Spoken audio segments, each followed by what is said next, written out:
HSC অর্থনীতি প্রথম পত্রের পঞ্চম অধ্যায়ের আজকের এই ক্লাসে আমি তোমাদেরকে এমন কিছু এমসিকিউ কমপ্লিট করাবো এবং টপিকের এমন কিছু বিষয় তোমাদেরকে পড়িয়ে দেবো যাতে এই একটা ক্লাস করে তুমি তোমার এক্সামে গিয়ে এই চ্যাপ্টার থেকে ভালোভাবে কোশ্চেন আনসার করতে পারো। আমাদের চ্যাপ্টারটার নাম হলো শ্রম বাজার। থার্ড চ্যাপ্টারে আমরা পড়ছিলাম যে শ্রম কি, এখন আমরা দেখবো শ্রম বাজারটা কি। ওকে, আমরা কয়েকটা এমসিকিউ আগে প্র্যাকটিস করি।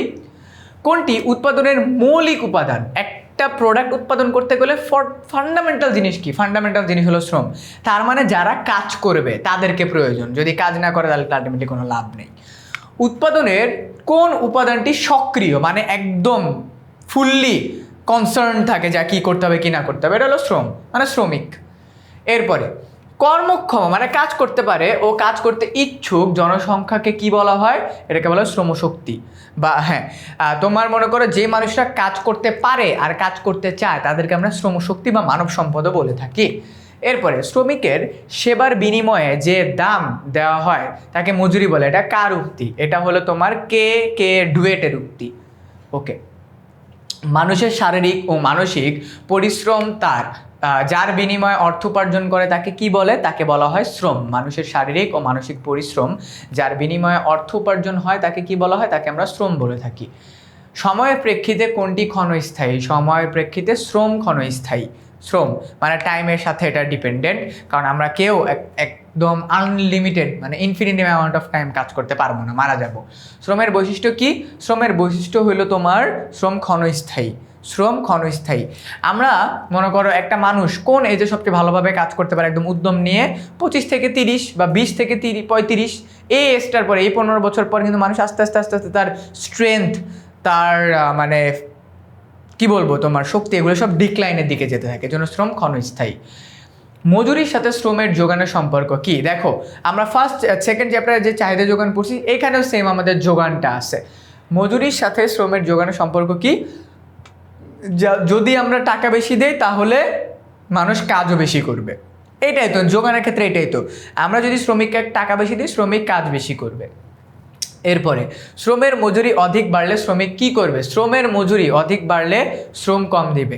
এইটা মানুষের একটা তোমার নেচার, এটা মানুষের একটা নেচার। কিভাবে? মনে করো আমি যদি তোমাদেরকে চিত্রটা দেখাই, এটাকে বলা হয় শ্রমের এরকম চিত্র। একটা শ্রমিক যদি অধিক মজুরি অধিক বাড়লে শ্রমিক কি করবে? মনে করো তুমি একটা কোম্পানিতে জয়েন করলা, তুমি এই লেভেলের স্যালারি পাচ্ছ, এই লেভেলের স্যালারি পাচ্ছ, তুমি ভালোভাবে কাজ করতেছো, খুব ভালোভাবে কাজ করতেছো, তোমার স্যালারি আরও বাড়তেছে, তুমি কাজ করতেছো। তোমার স্যালারি যখন একদম পিকে চলে যাবে, অনেক বেশি বেড়ে যায়, তখন মানুষ কি করে জানো? আরে আমি তো কোম্পানির অনেক বড় মাথা হয়ে গেছি, আমি একটু কাজ না করলে কি হবে? এই টেন্ডেন্সির কারণে তাকে কোম্পানি থেকে কি করা হয়? তাকে লোয়ার লেভেলে নামায় দেওয়া হয়, যেটাকে আমরা বলবো কি? যেটাকে আমরা বলবো হইলো তোমার ডিক্লাইনিং স্টেজ। এর জন্য বলা হয় কোনো শ্রমিকের যদি মজুরি বেড়ে যায়, ঠিক আছে, সে আস্তে আস্তে কাজ করা কমায় দেয়। সে আস্তে আস্তে কি করে? সে আস্তে আস্তে কাজ করাটাকে কমায় দেয়। এই জন্য তোমার এই যে শ্রমের যোগান রেখা হয়ে যায় তোমার এরকম দেখতে। তারপর হলো তোমার শ্রম বাজার কোন বিষয়টিকে কেন্দ্র করে গড়ে উঠেছে? শ্রম বাজার শ্রমকে কেন্দ্র করে গড়ে উঠেছে, কারণ কি পরিমাণ কাজ করবে, কিভাবে কাজ করবে, ওইটার উপর ডিপেন্ড করেই গড়ে উঠছে। ওকে, এরপরে আমাদের শ্রমের যোগানদাতা কে বলো তো? শ্রমের যোগানদাতা কে? শ্রমের যোগানদাতা হলো পরিবার। শ্রমের যোগানদাতা কে? পরিবার। মানে আমরা কতটুকু পরিমাণ কাজ করব, কিভাবে কাজ করব, এটা আমরা মোটামুটি লেভেলে, মোটামুটি বলা যায় ফ্যামিলি থেকে একটু একটু শিখে আসি, ঠিক আছে। এরপরে উৎপাদনের গতিশীল উপাদান কি? উৎপাদনের গতিশীল উপাদান হলো শ্রম। মানে এই চ্যাপ্টারের সব কিছুই আলটিমেটলি শ্রম নিয়ে। তোমাদেরকে বলে রাখি, এই চ্যাপ্টার থেকে আমাদের ম্যাথের পাশাপাশি কিন্তু থিওরিও আসবে। কি? শ্রমের বৈশিষ্ট্যগুলো কি কি, তারপর হলো শ্রমিকের দক্ষতা কোন কোন জিনিসের উপর ডিপেন্ড করে চলে। ওকে, আমি কিন্তু থিওরিগুলো বলে দিচ্ছি যে কোন কোন জিনিসের উপরে, যেহেতু এখানে আমাদের টপিকটা চলে আসছে। এরপরে আরেকটা টপিক আছে, সেটা হলো আমার একজন শ্রমিক যে দক্ষ ওইটার একটা সূত্র আছে।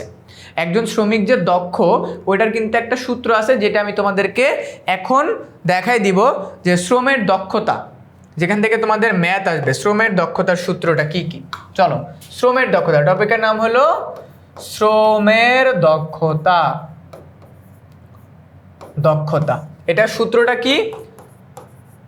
এটা সূত্রটা হলো তোমাদের ET equal to W divided by T. ET equal to কি? W divided by T. এখন তোমরা বলতে পারো ভাইয়া এখান থেকে কীরকম ক্যাটাগরির ম্যাথ আসবে, চলো আমি তোমাদেরকে দেখাই দিই।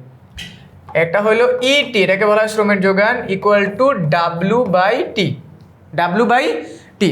সো এখানে আমাদের ইটি বলতে আলটিমেটলি বোঝাচ্ছে শ্রমের দক্ষতা, ডাব্লু মানে হলো কাজের পরিমাণ, ঠিক আছে, ডাব্লু মানে হলো কাজের পরিমাণ, এটা মাথায় রেখো, কাজের পরিমাণ, একটা মানুষ কতটুকু পরিমাণ কাজ করবে, আর টি মানে হলো কত সময় কাজ করবে, কাজের সময়, একটা হলো কাজের পরিমাণ আর একটা হলো কাজের সময়। ওকে, ডান। এইবার মনে করো তোমার এক্সামের ভিতরে যাই দেয়া থাকবে না কেন, তুমি জাস্ট ওটাকে ভাগ করবা। মনে করো একজন শ্রমিক 8 ঘন্টা কাজ করে 32টা শার্ট উৎপাদন করে, আর একজন শ্রমিক 8 ঘন্টায় 40টা শার্ট উৎপাদন করে। খেয়াল করো, একজন শ্রমিক 8 ঘন্টায় 32টি টি শার্ট উৎপাদন করে, আরেকজন শ্রমিক 8 ঘন্টায় 40টি টি শার্ট উৎপাদন করে। এখন আমরা কি করব? আমরা কাজের পরিমাণ হলো 40 ডিভাইডেড বাই 8, আর এইটা হবে হলো আমাদের 32 ডিভাইডেড বাই 8। সো যেটা আসবে আমাদের সেইটাই হলো তার শ্রমের দক্ষতা। এইভাবে করে আমাদের গ বা ঘ মার্কের প্রশ্ন আসতে পারে এখান থেকে। সো এইটা একটা টপিক আমাদের। এরপরে আমাদের আছে শ্রমের দক্ষতা সমূহ, কোন কোন জিনিসের উপর ভিত্তি করে একজন শ্রমিক কাজ করে, মজুরির হার, শ্রমের হার। ওকে, এরপর আছে আমাদের শ্রমের তোমার চাহিদা, শ্রমের চাহিদা অপেক্ষক, শ্রমের চাহিদা রেখা। আমরা সেকেন্ড চ্যাপ্টারের ভিতর যে চাহিদা রেখা করছি না, সিমিলারলি এখানেও যদি কোনো শ্রমিকের মজুরি বাড়ে, খেয়াল করে আমি তোমাদেরকে দেখাই দিই, যদি কোনো শ্রমিকের মজুরি বাড়ে সে কাজ বেশি করবে, যদি কোনো শ্রমিকের মজুরি কমে সে কাজ কম করবে। ওকে, বুঝতে পারছো? আবার এখানে আরেকটা ফ্যাক্ট আছে, কোনো শ্রমিকের যদি মজুরি কম হয়, কোনো শ্রমিকের মনে করো মজুরি কম, ওই ক্যাটাগরির শ্রমিক আবার বেশি পাওয়া যায়। যেমন মনে করো কোনো একটা বিল্ডিংয়ে কাজ করাইতে হবে, মনে করো পার ডে 100 টাকা করে দেওয়া হবে, দেখবা মানুষের অভাব নেই, অনেক মানুষ কাজ করতে আসছে। আবার কারণ এটার জন্য কি তোমার কোনো লেখাপড়া বা কোনো স্কিল প্রয়োজন হয় না, এই জন্য এই ক্যাটাগরির মানে শ্রমিক অনেক বেশি পাওয়া যায়। অন দ্য আদার হ্যান্ড, মনে করো কোনো কাজের জন্য তোমাকে পার মান্থ 30,000 টাকা স্যালারি দেওয়া হবে, এই ক্যাটাগরির মানুষ আবার কম। তার মানে মজুরি কম হইলে শ্রমের যোগান বেশি থাকে, আর মজুরি বেশি হইলে শ্রমের যোগান কম থাকে। বুঝতে পারছো? এটা মাথায় রেখো। মজুরি যদি কম হয়, মজুরি কম হইলে শ্রমিকের পরিমাণ অনেক বাইরে যায়, আবার মজুরি যদি বেশি থাকে শ্রমিকের পরিমাণ অনেক কমে যায়, কারণ তখন স্কিল্ড পার্সনের প্রয়োজন হয়। ওকে, এই টপিক থেকে তোমাদের একটা কোশ্চেন আসতে পারে, চিত্রটা কাইন্ড অফ দেখতে এরকমই হবে। ঠিক আছে, এরপর আমাদের শ্রমের যোগান কোন কোন জিনিসের উপর ডিপেন্ড করে হয়? জনসংখ্যা। চলো আমি তোমাদেরকে দেখাই দিই শ্রমের যোগান কোন কোন জিনিসের উপর ডিপেন্ড করে হয়। শ্রমের যোগান মনে করো আমাদের দেশে যে তোমার শ্রমের যোগান আছে বা মানুষ যে কাজ করবে, এটা কোন কোন জিনিসের উপর ডিপেন্ড করে আমরা মেজার করতে পারি যে আমাদের দেশে মানুষ আসলে আছে যারা কাজ করে বা হলো যাদের কাজের প্রয়োজন আছে। প্রথম হলো আমাদের দেশের জনসংখ্যা। আমাদের দেশের জনসংখ্যা অনেক বেশি, তাই আমাদের দেশে মানুষও বেশি করে কাজ করে। ঠিক আছে, এরপর আমাদের কি আছে? এরপর আমাদের আছে হলো মজুরির হার। আমাদের দেশের মানুষ তোমার মজুরির উপর ডিপেন্ড করে। তারপর আমাদের কি আছে? বয়স আছে, শিক্ষা আছে, তারপর শিক্ষা, তারপর হলো কাজের পরিবেশ। তার মনে করো বয়স, শিক্ষা, তারপর হলো কাজের পরিবেশ,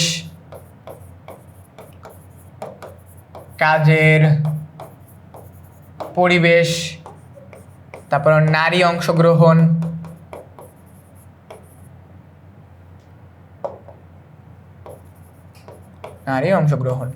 মোরাল বিষয়টা হলো আমাদের দেশে যদি শ্রমিকের প্রয়োজন হয় তাহলে আমরা শ্রমিক খুঁজে পাই। আলটিমেটলি এই কয়েকটা ফান্ডামেন্টালের উপর ভিত্তি করে আমরা মোটামুটি শ্রমিকদেরকে পেয়ে যাব। ওকে, এছাড়া আমাদের শ্রমের যোগান আছে, শ্রমের অপেক্ষক আছে, এটা আমরা সবাই জানি। দেখো একটু আগে তোমাদেরকে বলছি যে মজুরি যদি কম হয়, মজুরি কম হইলে তোমার তোমার শ্রমের যোগান বেশি হয়ে যায়, মজুরি কম হলে শ্রমের কি হয়, চাহিদা বেশি হয়ে যায়। অন দ্য আদার হ্যান্ড আমি যদি বলি তোমাদের, মজুরি যদি বাড়ে তাহলে শ্রমের যোগান বাড়বে, মজুরি যদি বাড়ে তাহলে মজুরি যতটুকু মজুরি বাড়লে শ্রমের যোগানও বাড়তে থাকবে আস্তে আস্তে। ওকে, এরপরে আমরা যাচ্ছি পরবর্তী টপিকে। তোমার আমাদের কিন্তু সিমিলারলি এখানে ওই যে ভারসাম্য বিন্দুও আছে। ওকে, এই টপিকে কিন্তু আমাদের ভারসাম্য বিন্দুটাও আছে যেখান থেকে আমাদের প্রশ্ন আসতে পারে। তারপর হলো তোমার শ্রমের প্রকৃত মজুরি, শ্রমের প্রকৃত মজুরি এখান থেকে আমাদের প্রশ্ন আসতে পারে, বাট এটা থেকে সচরাচর খুব একটা আসে না। তার মানে এই টপিক থেকে আমাদের তোমার এই টপিকটা থেকে আসে শ্রমের দক্ষতা, দেন আমাদের শ্রমের মজুরি, তারপর হলো তোমার শ্রমের যোগান। এই দুইটাকে একত্র করলে আমাদের এরকম বিন্দু আসে, ঠিক আছে। এটা হলো শ্রমের ভারসাম্য। তার মানে একটা কোম্পানিতে আমরা কতজন মানুষ নিব এটার উপরে ডিপেন্ড করে আমাদের এই টপিক থেকে মোটামুটি কোশ্চেন আসতে পারে। ওকে, কিসের যোগান পরিবর্তন সময় সাপেক্ষ? শ্রমিকের যোগান। কারণ একটা কোম্পানিতে শ্রমিক যদি নিতে হয় তাহলে একটু সময় ধরে ওয়েট করতে হয়, একটু ওয়েট করে তারপরে নিতে হয়। এরপরে আমাদের কি আছে, শ্রম হলো জীবন্ত, গতিশীল, ক্ষণস্থায়ী। হ্যাঁ, তিনটাই, শ্রম জীবন্ত, গতিশীল ও ক্ষণস্থায়ী, তিনটাই। এরপরে শ্রমের বৈশিষ্ট্য কি কি? ক্ষণস্থায়ী, অবিচ্ছেদ্য, সক্রিয়, ডেফিনেটলি এখানেও তিনটাই। এরপরে আছে তোমার স্থানভিত্তিক শ্রমবাজারকে কয় ভাগে ভাগ করা হয়? 4 ভাগে ভাগ করা হয়, স্থানের উপর ডিপেন্ড করে শ্রমবাজারকে। অঞ্চলভিত্তিক শ্রমবাজারকে 2 ভাগে ভাগ করা হয়। শ্রমের ক্রেতা বিক্রেতার বাজারকে কি বলা হয়? এটাকে বলা হয় শ্রমবাজার, যেখান থেকে আমরা শ্রমিক পেয়ে থাকি। এরপরে নিচের কোনটির ওপর শ্রমের দক্ষতা নির্ভর করে? শিক্ষার ওপরে শ্রমের দক্ষতা নির্ভর করে, যে একজন শ্রমিক কতটুকু এডুকেটেড সেটার উপরে তার দক্ষতা নির্ভর করে। শ্রমের ক্রয় বিক্রয় করা হয় কিসের ভিত্তিতে? মজুরির ভিত্তিতে। মানে একটা কোম্পানিতে আমি শ্রমিককে নিব নাকি নিব না। ওকে, ওই যে 3 Idiots মুভিতে রাজুকে জিজ্ঞেস করছিল না, আরে স্যালারি কে লেগে ডিসকাস করলে, সো এইটাই হলো মজুরি। শ্রমের চাহিদা ও যোগান সমতার মাধ্যমে কি নির্ধারিত হয়? ভারসাম্য মজুরি। শ্রমদানের ক্ষমতা মূলত কিসের ওপর নির্ভর করে? কাজ করার সামর্থ্যের উপরে ডিপেন্ড করে। পোশাক কর্মীর কাজ সম্পন্ন করার ক্ষমতা দ্বারা কি বোঝায়? তার শ্রমের দক্ষতা বোঝায়। উন্নত দেশে উৎপাদন ও মান বেশি হওয়ার কারণ কি? শ্রমের উৎপাদন ও মান কারণ হলো তারা দক্ষ অনেক বেশি। শ্রমিকের কর্মক্ষমতা হ্রাস পায় কেন? কারণ তার উন্নতির সম্ভাবনা না থাকে। একটা শ্রমিক একটা লম্বা সময় ধরে একটা কোম্পানিতে কাজ করতেছে, তার আর উন্নতি হচ্ছে না। কারণ কি? কারণ ওই কাজে আর গ্রো করার জায়গা নেই, তার মানে এবার রিপ্লেসমেন্ট প্রয়োজন। শ্রমিক কাজের বিনিময়ে কি উপার্জন করে? শ্রমিক কাজের বিনিময়ে মজুরি উপার্জন করে। শ্রমের দক্ষতা নির্ণয়ের সূত্র কি? শ্রমের দক্ষতা নির্ণয়ের সূত্র হলো skill equal to output divide by time, একটু আগে যেটা আমরা প্র্যাকটিস করছি। সো এরই মাধ্যমে আমরা এই চ্যাপ্টারের গুরুত্বপূর্ণ যে টপিকগুলো আছে সেগুলো তোমাদেরকে বলে দিলাম। আমি আরেকবার যদি সামারি করি, শ্রমের দক্ষতা, শ্রমের মজুরি, শ্রমের যোগান, এই 3টা টপিক থেকে প্রশ্ন আসবে। শ্রমের ভারসাম্য থেকেও প্রশ্ন আসতে পারে, প্রকৃত মজুরি থেকে এই টপিক থেকে প্রশ্ন আসবে। সো এই টপিক থেকে তোমার বা অর্থনীতি প্রথম পত্রের 5th চ্যাপ্টার থেকে তোমার যদি কোনো প্রশ্ন থেকে থাকে আমাকে এই ভিডিওর কমেন্ট সেকশনে জানিয়ে দাও। তোমার সাথে দেখা হচ্ছে আমার পরবর্তী ক্লাসে।